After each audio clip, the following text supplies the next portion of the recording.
Maple Hollow had never looked more desolate than it did that morning. The streets were blanketed in silence, save for the occasional hiss of wind carving its way through the narrow alleyways. Snow lay piled like forgotten memories along the sidewalks, untouched and undisturbed. Every window in town was shut tight against the cold, every chimney coughing pale smoke into a sky the color of old tin. It was the kind of cold that crept into your bones before you even had time to shiver. Helen Maren tugged her knit hat down further over her ears as she shuffled along the backside of the Red Hill grocery. The path she took wasn't well trodden. Most folks would never bother walking behind the store. But Helen had lived in Maple Hollow long enough to know all its shortcuts and blind spots, and sometimes she liked the quiet. This morning, she needed it. Her arthritis had flared something awful in the night, and she hadn't slept much. Getting out of the house, even into the biting wind, felt better than sitting alone watching the walls. As she neared the corner, a sound caught her attention. It wasn't much, just a faint rustling, but it stopped her in her tracks. Her eyes moved toward the battered metal dumpster near the brick wall. A gust of wind blew through, but this wasn't the wind. There it was again, rustle, scratch, then silence. She hesitated, one gloved hand raised, uncertain. Animals sometimes came here to scavenge. Rats, raccoons. Once, years ago, she'd even seen a fox nosing around. But there was something strange in the way the sound had ceased, like whatever was inside had sensed her too. Her feet moved toward the dumpster before her mind fully caught up. She looked around quickly. No one in sight. The morning was still asleep. Without letting herself think too hard, she gripped the frozen edge of the dumpster lid, wincing at the sting of cold metal through her gloves, and pried it open. The smell hit first. Not as bad as she expected, mostly old bread and spoiled fruit. Then her eyes adjusted to the dimness inside, and she saw it. A creature curled against a collapsed cardboard box, mottled fur stiff with frozen blood, barely breathing. Its sides moved in slow, shallow rises. One ear twitched. The animal's eyes were half closed, dull with pain. It was a bobcat, young, no more than a year or two old, from the size of it. Its body was thin, ribs like ridges under its skin. One paw was twisted at an unnatural angle. Blood had dried into the fur along its haunches. Helen's breath caught in her throat. She'd seen bobcats before, but never this close, and never like this. This one had no fight left in it. No snarl, no hiss, just the steady resignation of something that had suffered far too long and was now waiting to be forgotten. She let the lid fall shut slowly and stepped back, heart pounding. She could walk away. No one would know. No one had seen her. She could tell herself it was wild nature taking its course, that a wild bobcat, broken and bleeding behind a grocery store, was beyond anything she could help. But that image burned behind her eyelids, the fur matted with blood, the rise and fall of breath, the eyes barely open. A whisper in her chest said, "If you walk away now, it'll be a corpse by morning." For a long, motionless moment, Helen stood in the icy wind, caught between two choices. Then something inside her shifted, not dramatically, not loudly, but firmly. She reached under her coat, unwound the thick woolen scarf from around her neck, and stepped forward. She opened the dumpster again, and with hands steadied by something deeper than certainty, reached in. The bobcat didn't move as she wrapped the scarf around it, bundling the small body as gently as she could. It didn't flinch as she lifted it into her arms. The warmth of her coat closed around it as she cradled the animal against her chest, shielding it from the cold. She felt its faint heartbeat beneath the layers. Barely there, but there. Her own heart beat louder, harder. The walk home was slow and careful. The roads were slick, ice clinging to every surface like glass dust. The wind cut at her cheeks, and more than once she nearly lost her footing. But each time she tightened her arms around the bundle in her coat and kept going. Her boots crunched through the silence of morning, echoing off houses shuttered tight against the cold. At one point, she had to stop and rest, leaning against a fire hydrant as her breath fogged the air. Still, she didn't turn back. When she finally reached the front steps of her small blue house at the edge of town, her fingers were stiff with cold. She struggled to turn the key in the door but managed, shoving it open with her shoulder and stepping into the relative warmth of her front room. The heat from the floor furnace greeted her like a memory she hadn't touched in years. She laid the animal gently on an old wool blanket she spread across the kitchen table. It was the same table her daughter once used for homework. The same table where her husband, long gone now, used to read the newspaper with a cup of black coffee. Steam from the kettle hissed softly in the background as she wrapped the bobcat in more layers, carefully, her movements slow and deliberate.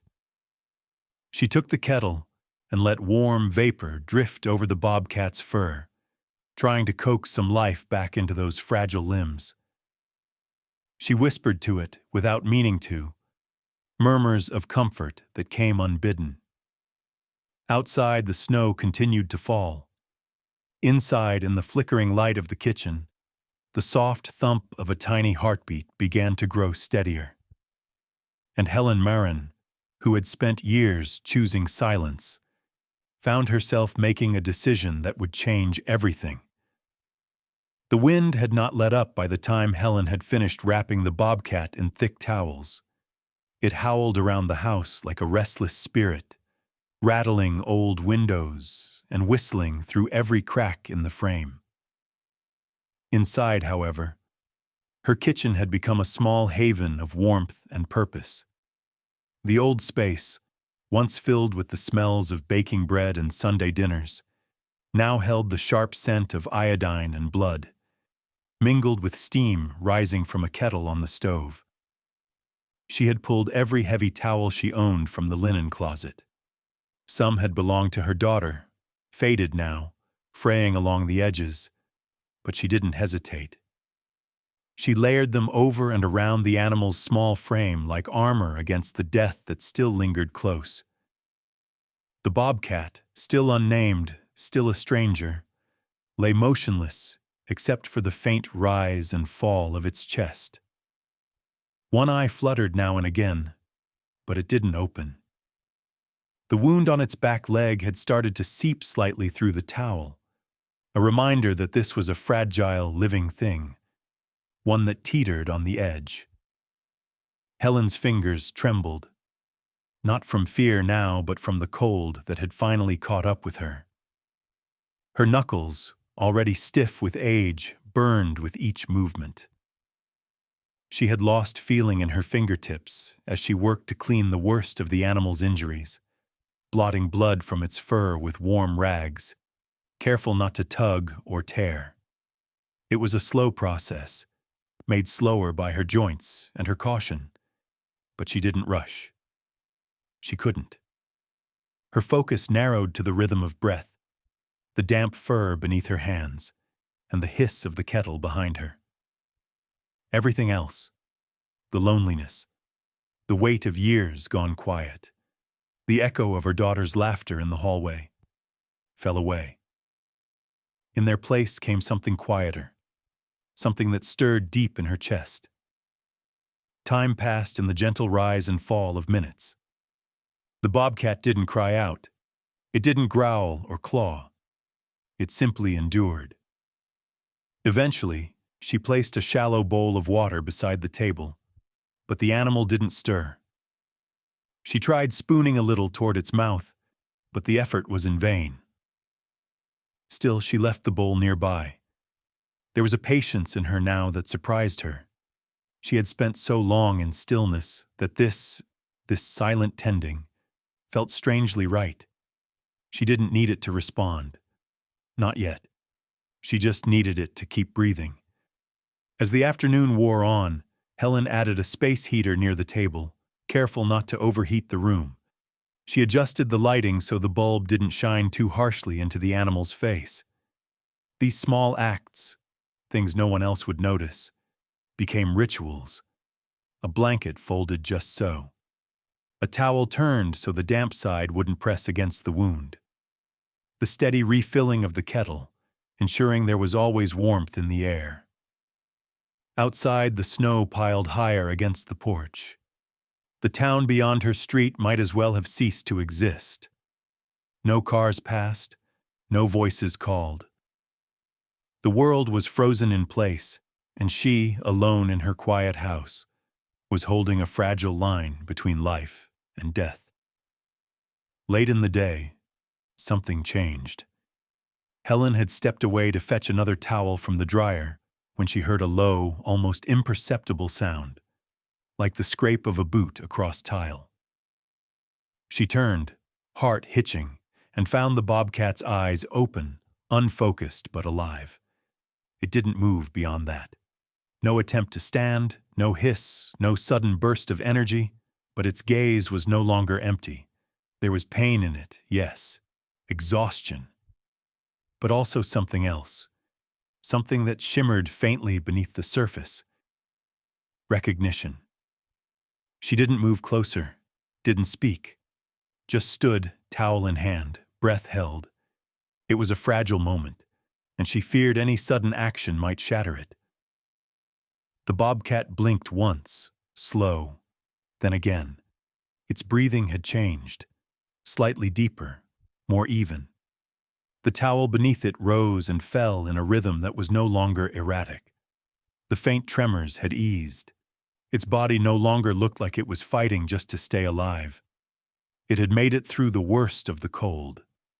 Helen finally exhaled. She moved slowly now, gently placing the fresh towel near the edge of the table, not wanting to disturb him.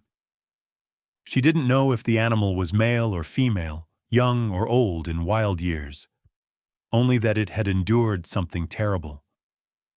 The wounds spoke of traps, of sharp wire, perhaps a dog or another predator. But it had survived long enough to crawl into that dumpster, and she had found it in time.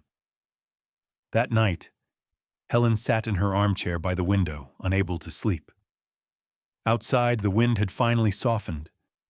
Snowflakes drifted lazily through the light of the porch lamp, landing in soft heaps. She kept glancing toward the kitchen, listening for movement, for breath, for the subtle shift of pause. Her mind drifted, not to fears of what she'd done, not to the questions about what would come next, but to the feeling she hadn't known she missed. The feeling of being needed, of doing something that mattered, something alive. And on that frigid winter night in Maple Hollow, in a house long empty of voices, two beings held tightly to the same fragile thread, hope. The next morning brought a pale sun that barely pierced the frost-laced windows of Helen's home. The snow had settled thick overnight, blanketing Maple Hollow in white stillness, but inside the kitchen, life was beginning again, quietly, stubbornly, and with no small amount of pain. Helen had risen before dawn. Her joints ached, the kind of dull, constant pain she'd long since learned to ignore. She wrapped herself in layers and moved slowly through her morning tasks. The kettle was filled, the space heater repositioned, the used towels placed in the laundry. She operated with the precision of someone who had lived alone for many years, her movements careful and practiced, yet today, different. There was purpose in them again. A quiet rhythm. When she returned to the kitchen table, the bobcat's eyes were open. He didn't flinch this time when she approached. He didn't move either, but he watched her like a thing unsure of whether it was dreaming. She knelt beside the table, gently adjusting the towels, checking the blood-stained one beneath him. The bleeding had slowed, but the wounds were still raw. Only now, in the clean light of morning, did she really see them.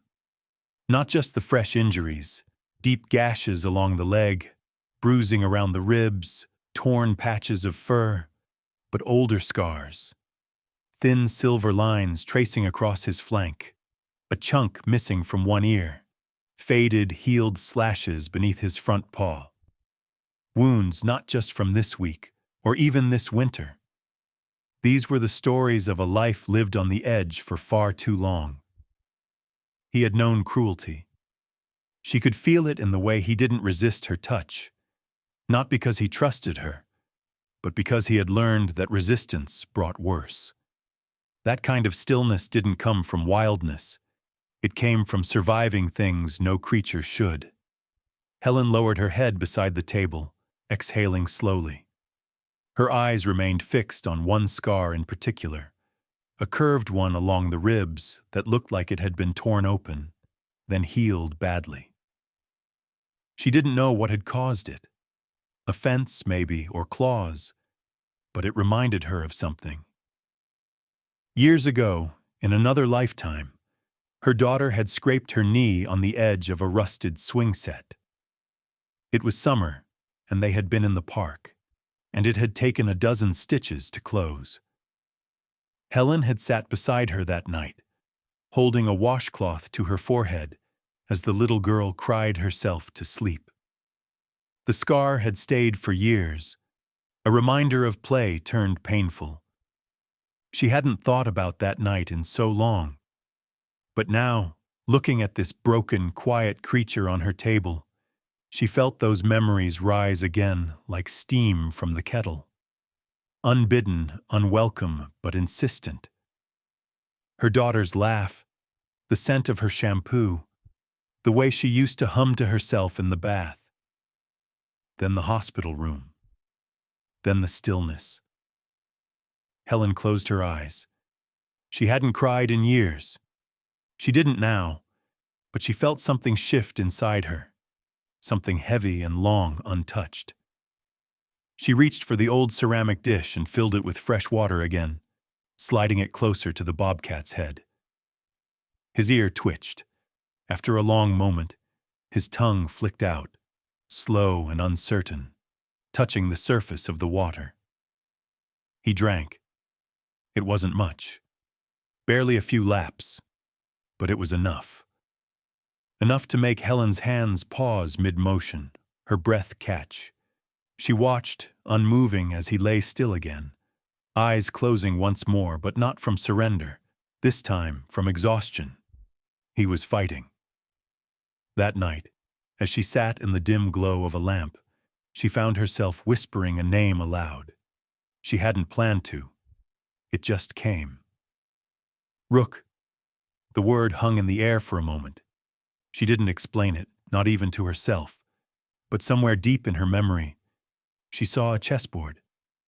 Her father's old wooden set, the one she used to play with as a child. The rook, the castle, the sentinel, always struck her as solid, immovable, steady in the storm. Rook. She looked toward the kitchen, toward the bundle of towels and scarred fur and faint breath. The name felt right. Not because he was strong, not yet, but because something about him refused to vanish. She stood and walked to the table once more. He didn't lift his head, but his ears moved as she approached. She rested a hand gently near his shoulder, careful not to touch too close to the wound. Rook, she said again, softly. His tail twitched. That night, she wrote the name down on a slip of paper and pinned it to the fridge. Not because she thought she'd forget, but because names meant something. Giving one away meant opening a door, and it had been a long time since she'd opened any.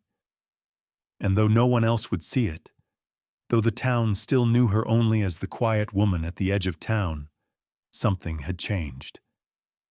She had named him, and in doing so had begun to name something else inside herself, something she thought had died the day she buried her daughter. The morning after naming him Rook, Helen awoke with a strange sensation in her chest.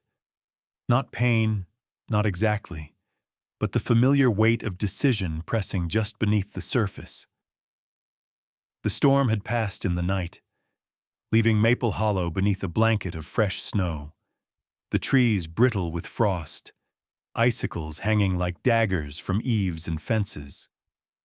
The quiet outside was the kind only found after a hard storm, deep, untouched, waiting. Inside, the house was still warm, though the air was thinner now.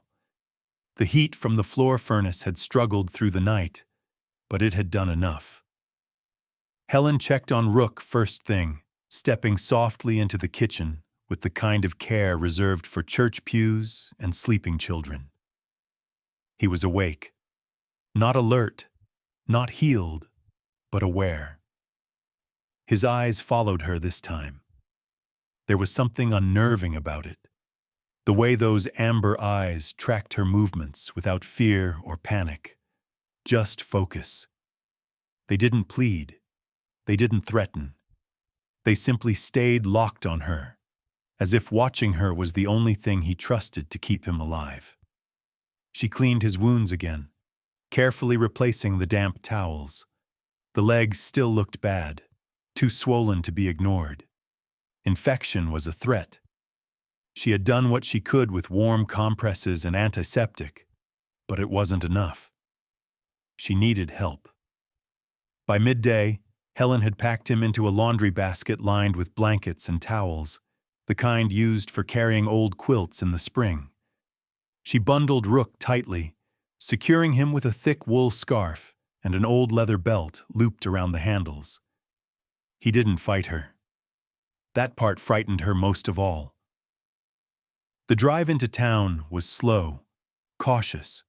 Her old sedan coughed in protest as she maneuvered it through snowy streets. Maple Hollow looked like a Christmas postcard, clean, white, and empty. The grocery store had barely opened, and the gas station sign blinked weakly under a layer of ice.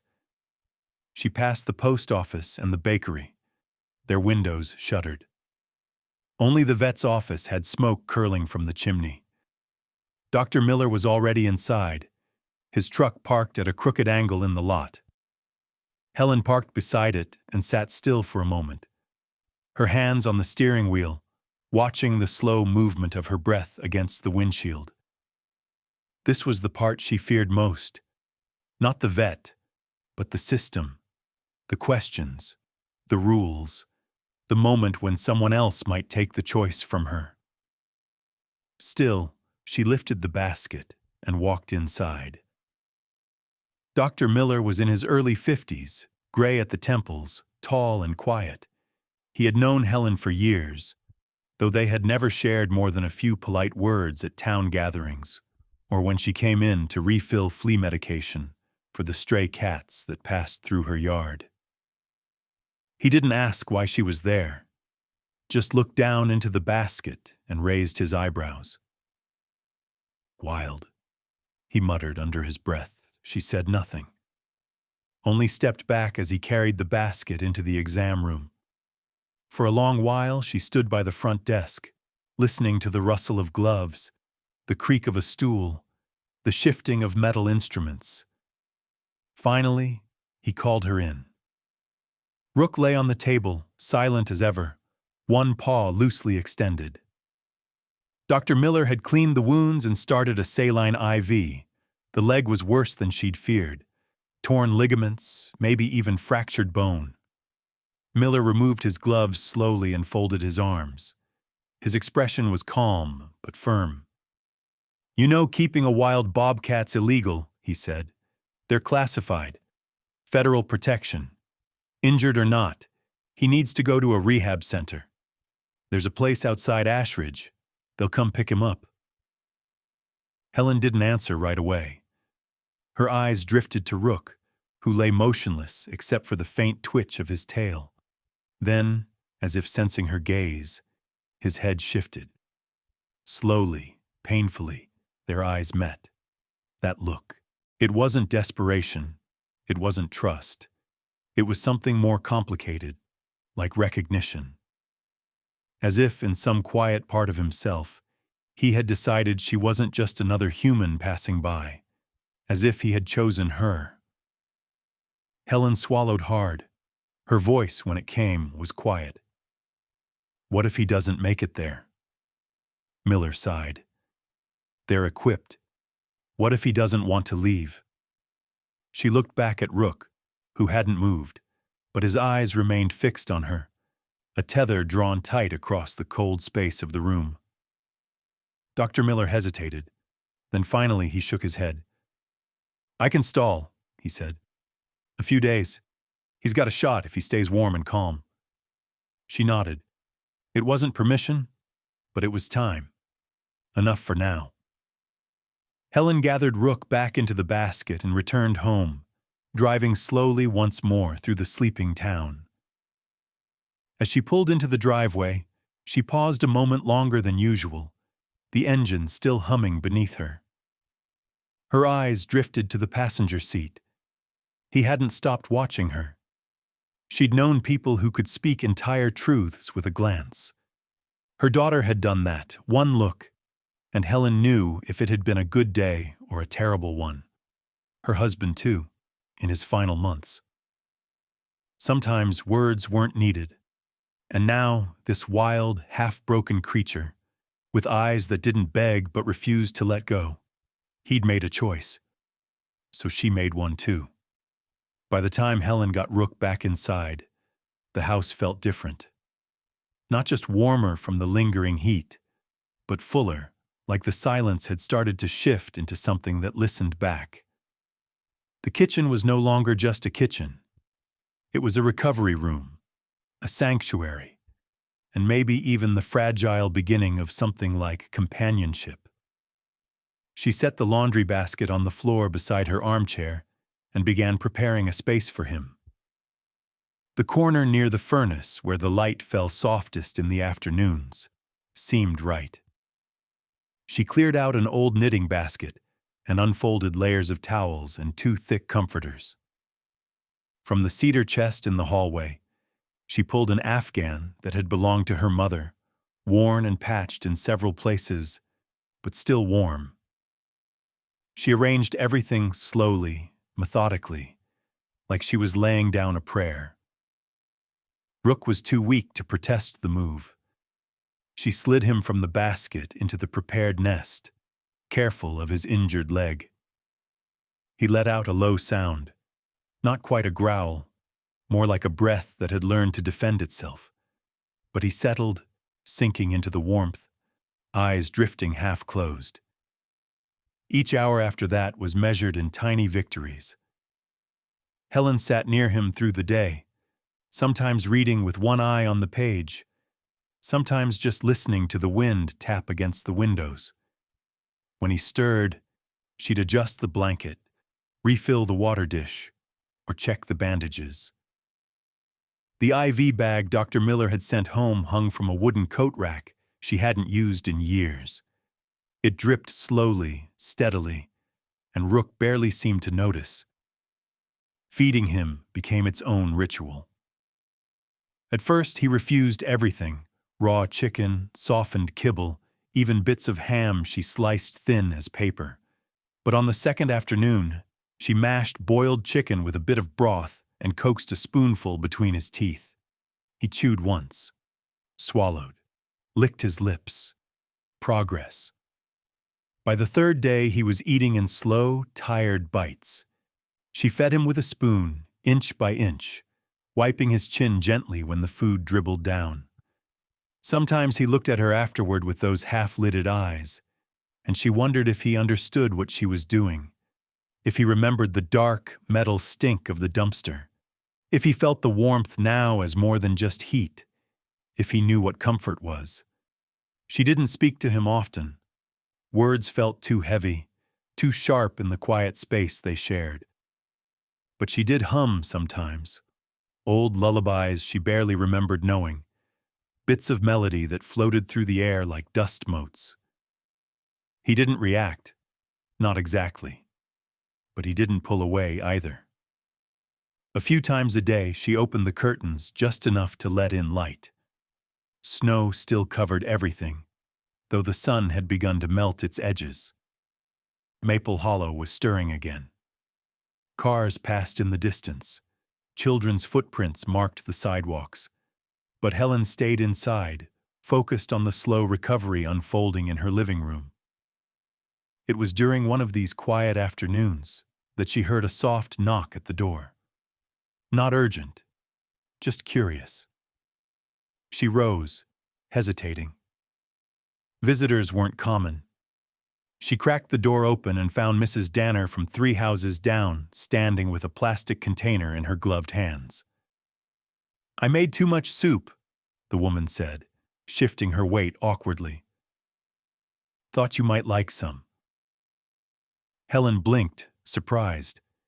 She took the container, nodded her thanks, and closed the door with a murmur of politeness. She hadn't spoken more than a handful of words to anyone in town in years.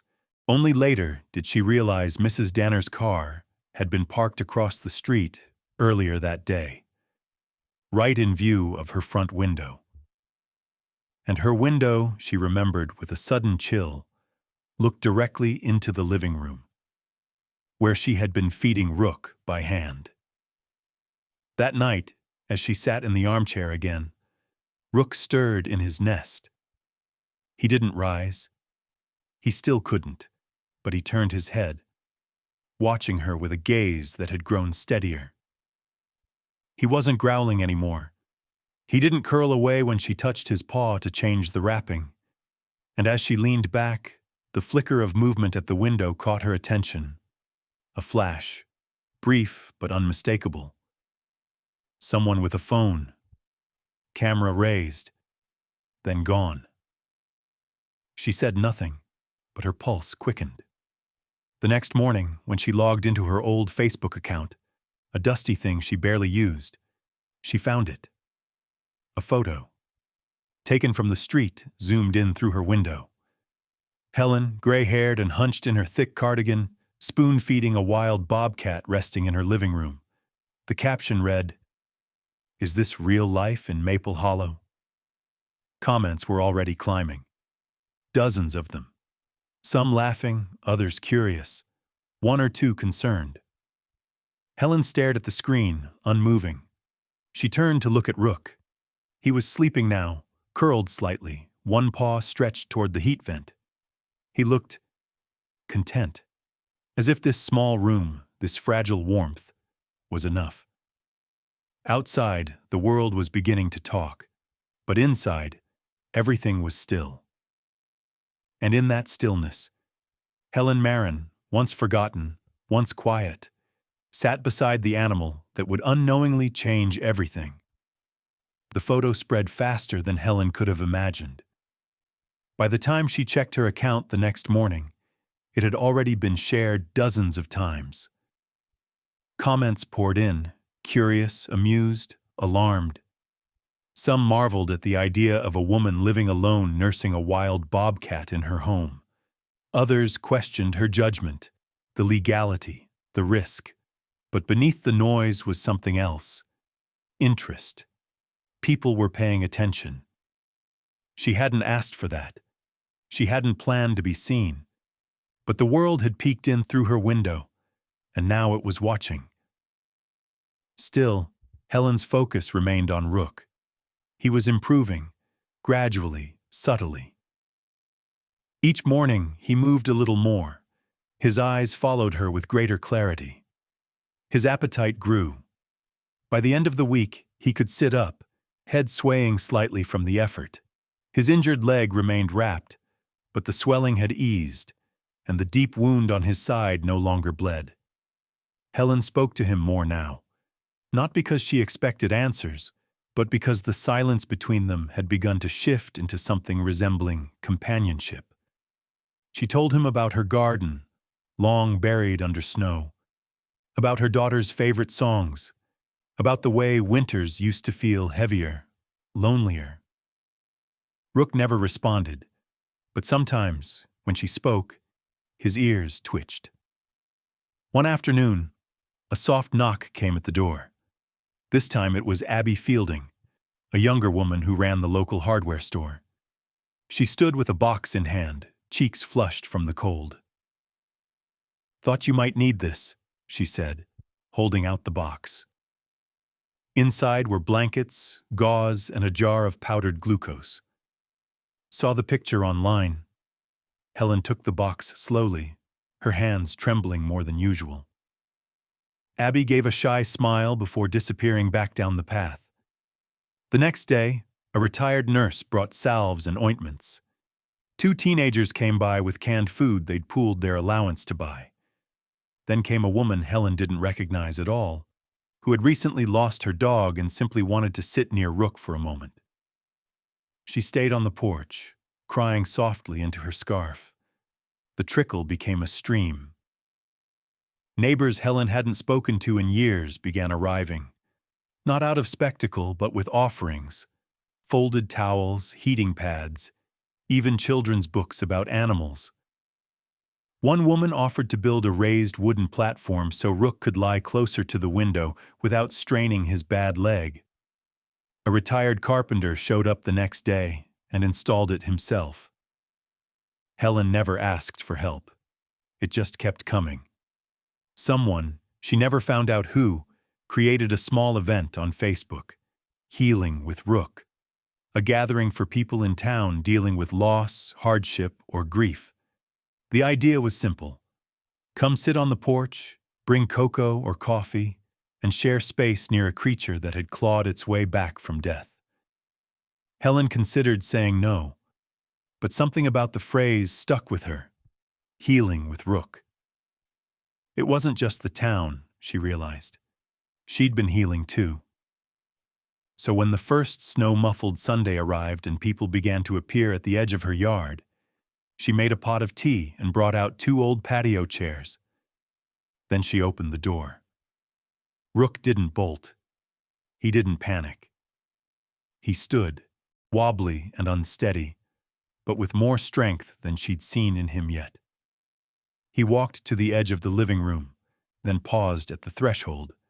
His eyes scanned the porch, the people, the wide open air.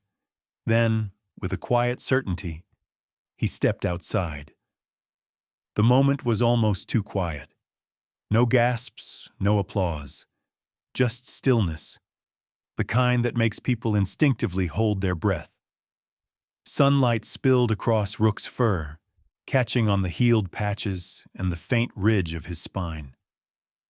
He blinked into the brightness, ears twitching at the sound of birds overhead. Then he lay down on the wooden porch, paws tucked beneath him, and closed his eyes. He was home. A little girl in a yellow coat whispered something to her mother. An older man removed his hat and wiped at his eyes. The woman who had lost her dog reached out, palm up, and let it rest beside Rook without touching him. Helen stood back, unnoticed, watching it unfold. In that moment, she realized something profound. Rook wasn't just healing. He was becoming something greater, something symbolic. His presence had shifted the town's rhythm, broken open something hidden beneath their routines and polite silences. In sharing Rook, Helen had unknowingly given people permission to feel again. That evening, as the last visitor left and the porch grew quiet, Helen sat in her armchair, staring at the window. Rook lay in his nest again, tail curled, chest rising with steady breath. The faint scent of pine and cocoa still lingered in the air. She didn't speak. She didn't need to. Outside, snow began to fall again. But for the first time in many years, Maple Hollow didn't feel cold. By the time mid-January settled into Maple Hollow like a heavy coat, Rook had become something of a legend. His name came up in grocery aisles, in barber shops, even whispered between children at the town library. A bobcat, real and alive, living with Helen Maren, the quiet widow at the edge of town. It would have seemed ridiculous just weeks earlier. Now it was something else entirely. A story that people carried with them. A reason to pause in their day. Some residents brought letters. Others baked goods or used blankets. One man offered to install a ramp off the porch to help Rook walk outside more easily. No one used the word pet. They seemed to understand instinctively that Rook was something different, a survivor, a symbol, but not everyone saw it that way. The first sign of trouble came quietly, slipped under Helen's front door in a manila envelope. She found it one morning, after feeding Rook a mix of boiled turkey and soft rice. His appetite had grown impressively, and he now stood steadily on all four legs, though he still favored the injured one. She opened the envelope without ceremony, expecting perhaps another handmade card from a local child. Instead, she found an official letter from the state wildlife department. She didn't need to read every word to understand what it meant. She had 48 hours to surrender Rook into state custody. He was considered a wild animal protected under federal and state law. Harboring him without a permit, especially outside a licensed rehabilitation center, was a violation. Helen stood at the kitchen table, the letter trembling in her hand, the paper lighter than it should have been. Rook was sitting on his perch near the window, the afternoon sun warming his back. He glanced toward her, sensing the change in the air. Her first reaction was disbelief, then fear, then something hotter. Anger. Over the next few hours, word spread quickly. Someone at the post office had seen the wildlife officer's truck and connected the dots. By the time Helen ventured into town to pick up more medical supplies from Dr. Miller, half the town had already heard. Reactions came in waves. Some neighbors gathered in quiet support, dropping by with hugs and homemade signs. "Let Rook stay," scrawled in colorful paint. Others started online petitions, tagging state officials, urging them to reconsider. But not all voices were in her favor. One resident, Jim Carlson, who ran the tire shop, spoke openly about the risk. "It's still a wild animal," he said in an interview with a local blog. "What happens when it snaps? Someone gets hurt? That blood's on our hands." Others echoed his concerns. A mother worried about her son walking home from school past Helen's house. A man questioned what precedent it would set. The divide formed like a hairline crack in frozen glass, hard to notice at first, then suddenly visible from every angle. Helen stayed home through it all. She kept her curtains drawn and focused on caring for Rook. She didn't watch the news or check social media. She didn't answer her phone. But the clock was ticking. 48 hours. On the second evening, Helen sat on the porch with Rook beside her. He rested calmly, ears twitching at the faint sound of wind chimes from the neighbor's house. Snow fell in soft flakes, collecting in patches along his back. He didn't seem to mind. She watched the town in silence. A few people passed by, offering small waves. One child left a crayon drawing tucked under a flower pot. A group of teenagers on bikes rode by, slowing just enough to look, then speeding off again. Rook's presence had stitched something together in this town. That much was undeniable. Strangers had begun talking to one another again. Old feuds had softened. People had cried on her porch, shared secrets, grieved aloud. They had come to see Rook, but they had stayed for each other. And now, a rule written far away by people who had never looked into Rook's eyes would tear it apart. Helen read the notice again that night, sitting by the furnace, the letter heavy in her lap. She wasn't naive. She understood the law. She understood the risks. But she also understood something the paper didn't say. Something that lived in the quiet spaces of her home, in the weight of Rook's gaze, in the small warmth that had crept back into her own heart. The town could split. The law could come. But Rook wasn't just a wild animal. He was the thread holding together a tapestry far more fragile than anyone realized. And Helen Maren, widow, caretaker, unwilling symbol, was no longer just a woman at the edge of town. She had become its heart. The night before the deadline fell with a hush unlike any Helen had felt before. It wasn't the absence of sound. It was the weight of knowing what came next. Outside, Maple Hollow lay silent under moonlight, snow crusting the tops of fences and telephone lines. The wind had softened, as if nature itself was holding its breath. Inside the house, shadows flickered on the walls. Helen sat on the rug beside the furnace, legs tucked beneath her, one hand resting lightly on Rook's back. He lay stretched beside her, fur rising and falling in the steady rhythm of sleep.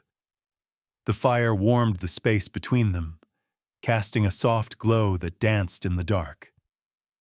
The official pickup time was set for 10 the next morning. The wildlife transport team would arrive with crates and tranquilizers and paperwork. They would take Rook to a rehabilitation center hours away, maybe more.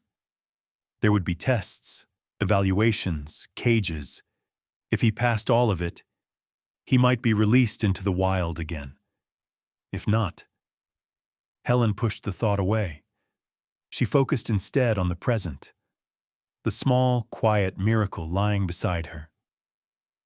Rook was no longer just surviving. He was living. His wounds had healed into pale scars, his gait steady now, even if his legs still held a limp. His coat had thickened again, brushed clean each evening by Helen's careful hands. He ate well. He drank from the ceramic bowl on his own. He sat by the window when the sun hit just right, watching snowflakes drift lazily toward the ground. But more than that, he stayed. He didn't run when the door creaked open or when the furnace clicked loudly in the night. He didn't lash out when she dressed his paw or touched the soft spot behind his ears. He watched her with the eyes of something ancient and scarred, but no longer afraid. And Helen, she had changed too. Her days were no longer filled with silence. Each moment had a purpose, even the smallest ones. She brewed tea not out of habit, but for the warmth it gave her as she sat beside Rook. She read again, not to fill time, but to feel something, and she remembered her daughter, not just the loss, but the laughter, the joy, the fierce love. The memories hurt less now. They softened in the edges, like snow melting into spring. She hadn't realized, until Rook, just how long she had been holding her breath. Now she inhaled deeply, eyes fluttering shut as her fingers moved gently through his fur.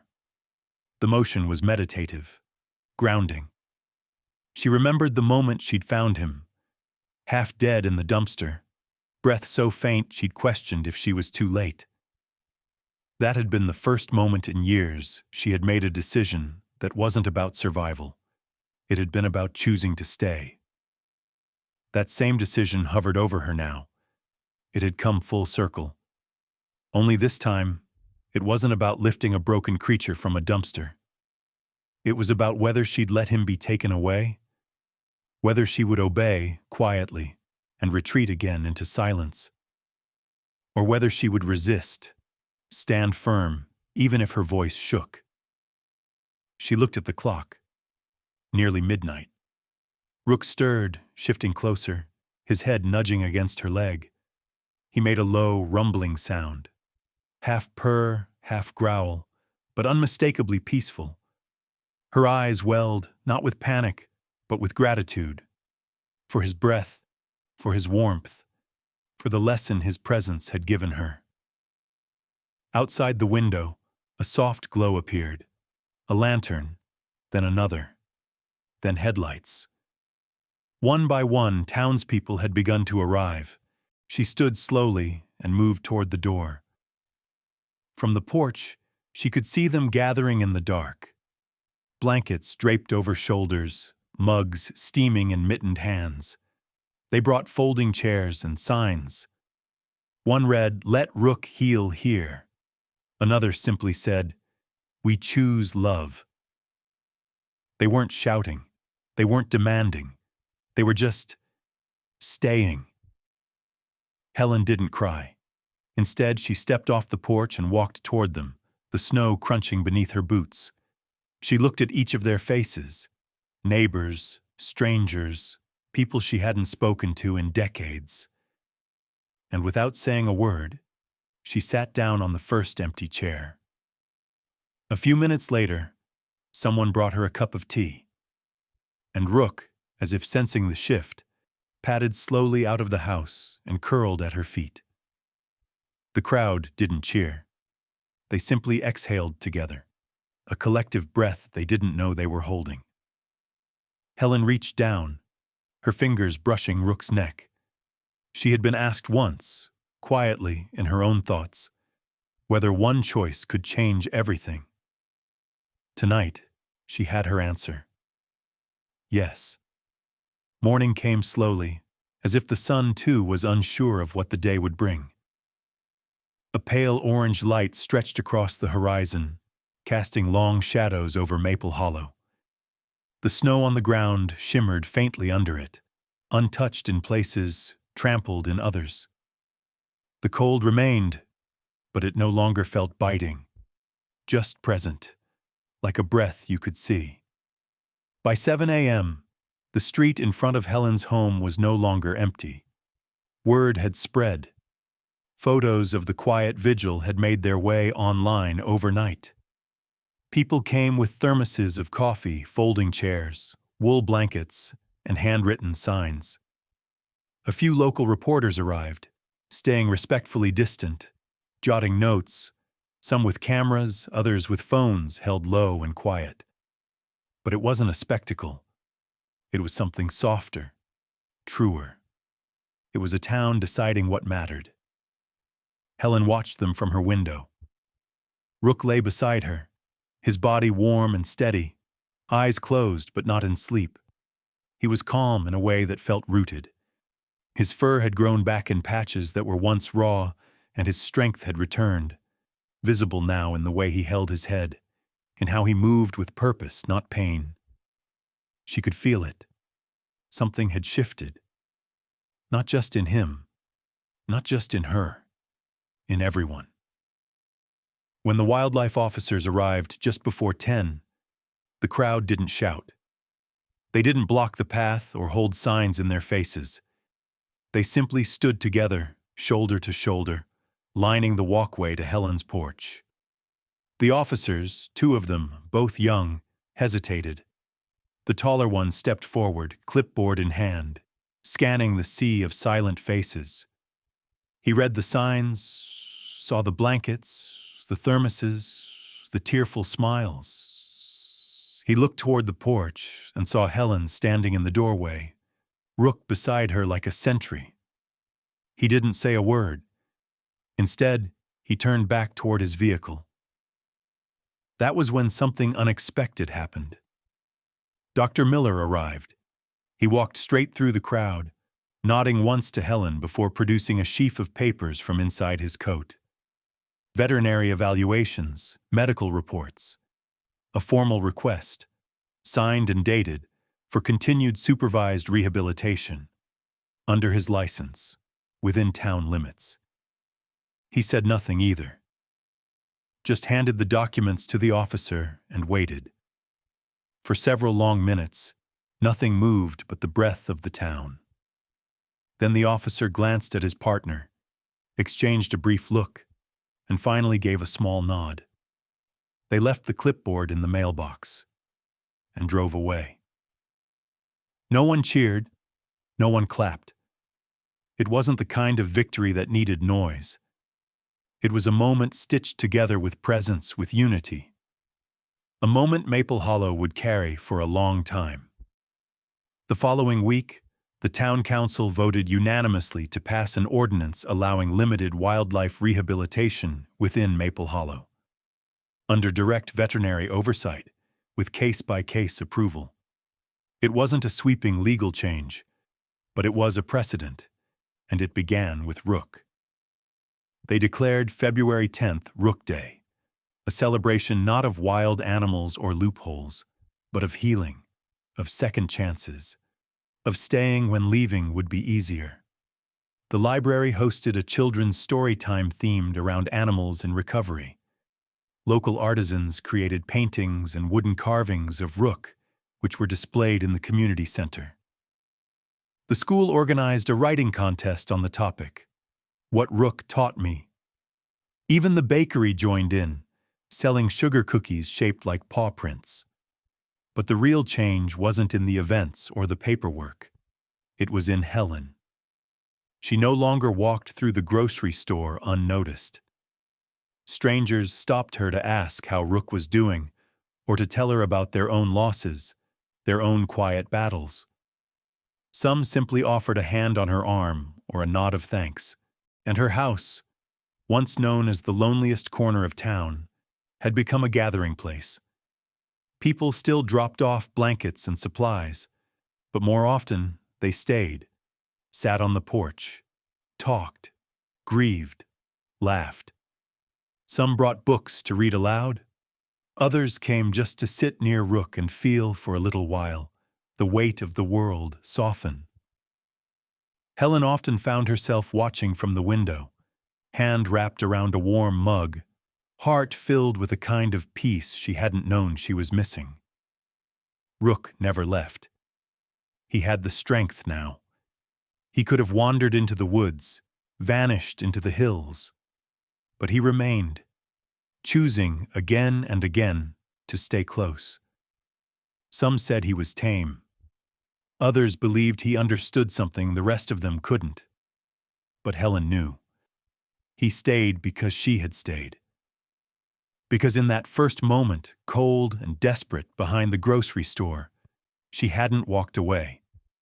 And in return, he hadn't either. One thread, woven through two lives, had held, and now it held a town. By late February, the snow began to recede. The rooftops of Maple Hollow dripped with meltwater, and patches of dormant grass peeked out along the sidewalks. The sun lasted longer each evening, casting gold across the porches and pickup trucks, softening everything it touched. Helen sat on her porch wrapped in her daughter's old quilt, a steaming mug of tea between her hands. She didn't feel the cold as she once had. It lived in her bones, yes, but something warmer had moved in alongside it, something alive. Beside her, Rook lounged in his usual place. His fur had thickened, and his body had filled out. He still limped slightly when he walked, but the weakness no longer defined him. He was solid now, alert, grounded. The neighborhood children no longer whispered in awe when they saw him. They simply waved, as if he were part of the scenery, as natural as the swing sets and snowmen. Rook had become more than a story. He had become a presence. And with him, Helen had become something too. Something new, or maybe something returned. No longer the lonely woman at the edge of town. No longer just the widow with the shuttered windows and a name no one remembered. Now she was someone people stopped for. Someone people turned to. The porch had become a kind of sanctuary. People still came, often without calling. They brought casseroles, books, stories. Some came to sit in silence. Others came to talk. Grief, they said, had nowhere else to go. Somehow, they trusted her to hold it. Helen didn't try to offer answers. She had none. But she listened. She nodded. She let them cry or laugh or simply breathe. And sometimes Rook would walk up beside them, settle at their feet, and just be there, quiet and steady. That was always enough. The town had changed too. The local school added a new elective: animal welfare and community care. The mural downtown was updated to include a painting of Rook, head raised beneath a tree in bloom.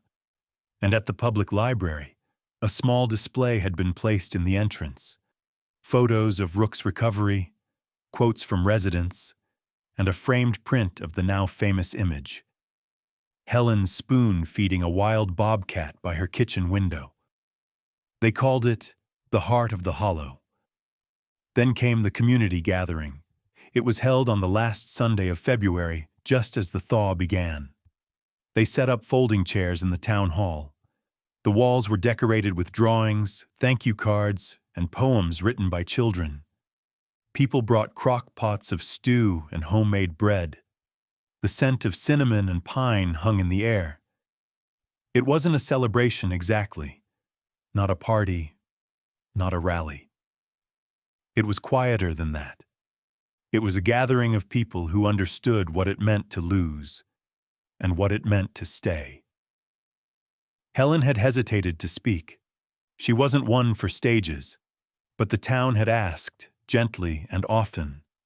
So when the moment came, she stood in front of them, small, gray-haired, still carrying the lines of grief in her eyes, and looked out at the faces before her. She hadn't prepared a speech. She didn't need to. Her voice, when it came, was steady, softer than the hum of the lights above, but clearer than she expected. "None of us," she said, "can escape loss. Not one. It finds all of us eventually. And when it does, it tempts us to turn inward, to disappear, to give up on connection, on healing." She paused. The room didn't move. "But what Rook taught me, what you all taught me, is that we can choose to stay. Even in the hardest moments, we can stay. For someone, for something, or maybe just for the chance that something beautiful might still come." She stepped back.